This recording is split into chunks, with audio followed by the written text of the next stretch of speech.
What's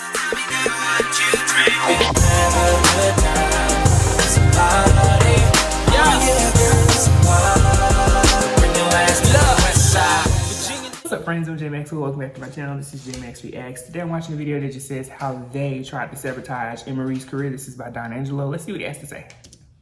Hey guys, it's your favorite pop culture whore here. What the hell did you just say? Hey guys, it's your favorite pop culture boy, Don. And in this video, I'll be talking about Amerie, the iconic, beautiful R&B singer that blew up in the early 2000s. Now, before we get into the meat and potatoes of this video, I have a question. Are you subscribed yet? Come on, it's free. While you subscribe, hit the bell and turn on all notifications so you won't miss when I post my next video. Okay, that's enough for the shameless plug. Now let's get into the video. Now, if you were around for the 2000s, you know R&B was lit. We had Monica, Toni Braxton, Brandy, John Legend, DC, Usher, say hi. And yeah, Amerie. Amerie was born on January 12, 1980 in Massachusetts. Amerie enrolled at Georgetown University in Washington, D.C., where she graduated with a BA in English and Fine Arts minor in design. While Amerie attended university, she met record producer Rich Harrison, who was already known for working with the queen of hip-hop soul, Mary J. Blige. After they first met in a McDonald's parking lot, the two hit it off, and they began working on Amerie's demos, which led to a record deal with Columbia Records. Amerie's debut studio album, All I Have, was released on January 30th, 2002. The album was produced entirely by Rich Harrison. All I Have received a gold certification from the RIAA and issued 2 singles, Why Don't We Fall in Love, which peaked number 23 on the US Hot 100, and Talking to Me, which peaked number 51 on the US Hot 100.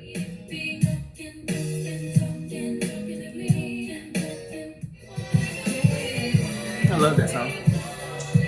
Whole album. This was a decent debut for Amerie in my opinion. Her sound was targeted to mainly an urban audience. I think it was a smart move to be specific on who they want to reach. A lot of artists and their teams do not get that and will try to cater to different audiences in their debut. And that can be confusing to listeners and risky. Amerie's second studio album, titled Touch, was released in 2005. Debuted number 5 on the Billboard 200 album chart with 124,000 copies sold first week, Amerie's highest first week sales to date, and the album went to receive a gold certification in the US. In her Touch era, 3 singles were released. The last 2, Touch and Talking About, were good songs, but they failed to make major impact on the charts. But the leading single was the one that took her career to another level. Right. One Thing.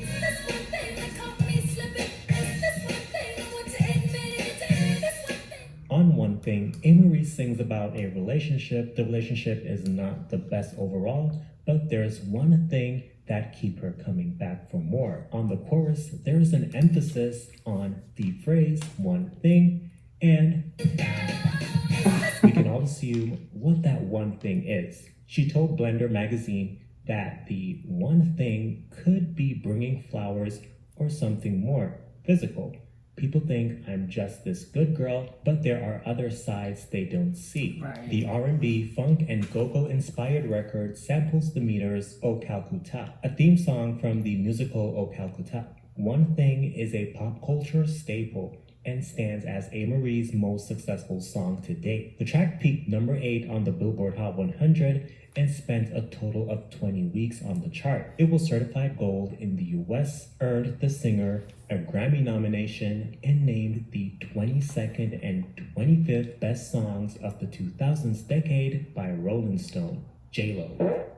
Amerie recorded One Thing in 2004. Oh, that's Both right. Amerie and Rich Harrison, who produced the track, wrote and finished the song in 2 to 3 hours. After that, Amerie's manager, Len Nicholson, heard the song. Naturally, he knew it should be the lead single.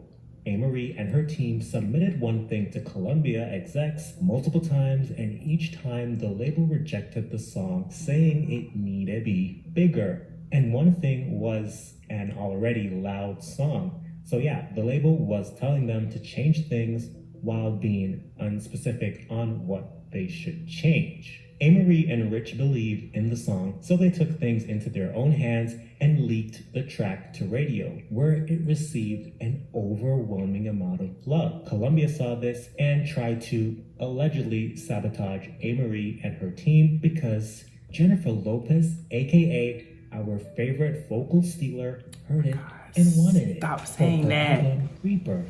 Can you imagine Jennifer Lopez, who was by that time a well-seasoned professional vocal stealer, saying, "Excuse me, Columbia, but that Amerie one thing joint, that's what they call it back then, joint.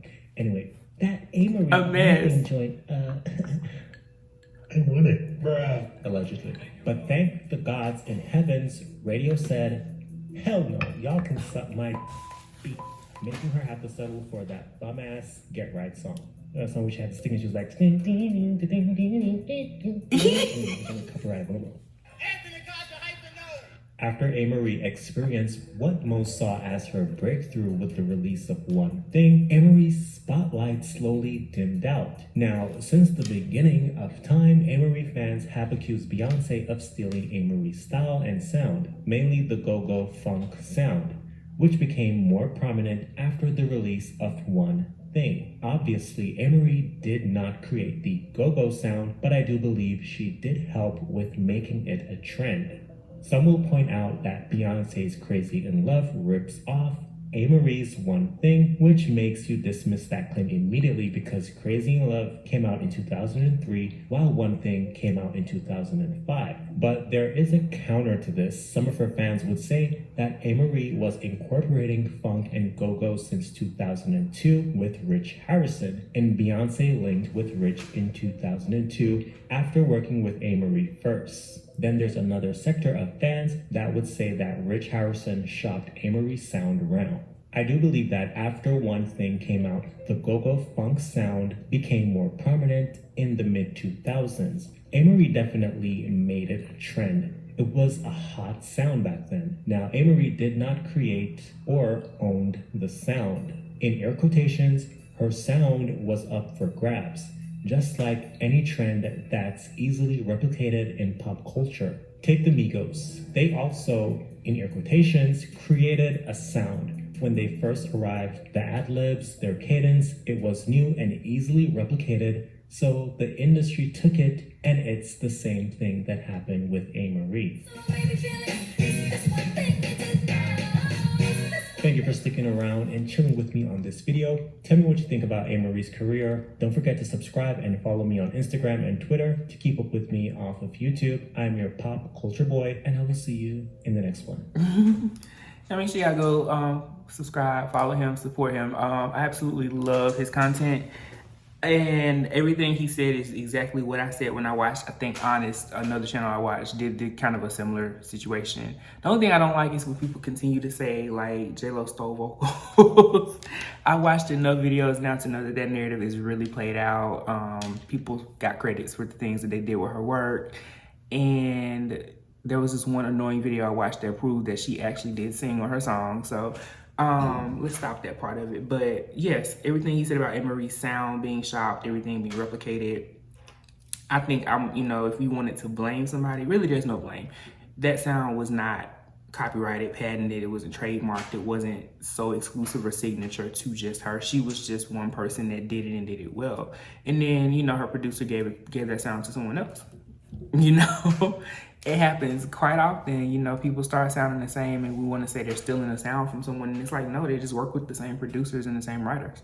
When Rich produced something back in the day, when Timbaland has produced something, when there are some writers, when they wrote it, you know what I mean? So I said this in the Honest video as well. It's just, not a copycat. It's just more of a, hey, I like what I heard with her. I want to work with you now. Because when you listen to J-Lo's Get Right and all that, Rich had a very distinctive sound. When he signed Rich Girl with Seven and the lady from June's Diary, like they had that same, high energy, horns, go-go sound. If you go listen to that song, He Ain't With Me Now Though, there's this one particular part, one of the members sounds just like Beyonce to me. I was like, that ain't be on this record. But I did gotta go listen to that song. That's a hot ass song. And he is one of the best producers out there in my opinion. I don't know if he's still doing work with people or not, but he killed it. And Amerie is still making incredible music, y'all. Go listen to it. Her she had 2 EPs that came out in like 2018 that were 4 a.m. thing. I think one of them was just after 4 a.m. and then the other one is like 4 a.m. and Mohalit, I believe is how it's pronounced. Dope ass records. Don't say a word. Curious. Loved it. But either way, let me know your stuff about this one below. Comment, like, subscribe. Until next time. Peace.